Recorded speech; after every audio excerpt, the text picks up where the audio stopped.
For today's video, tayo maglalabo ng okra.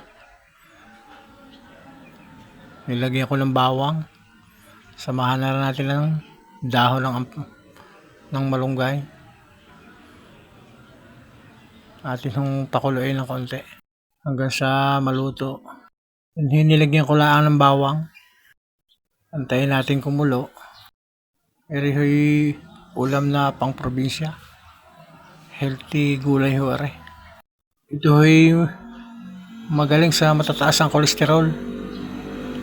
Pampagatas na rin. Lagyan natin konting asin para magkalasa.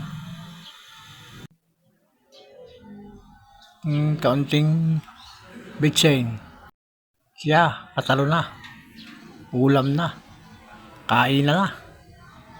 Wow, sarap. Yan ho. Luto na ang aking nilabong okra na may dahon ng malunggay na kamatis at sibuyas at bagoong. Kain na ho.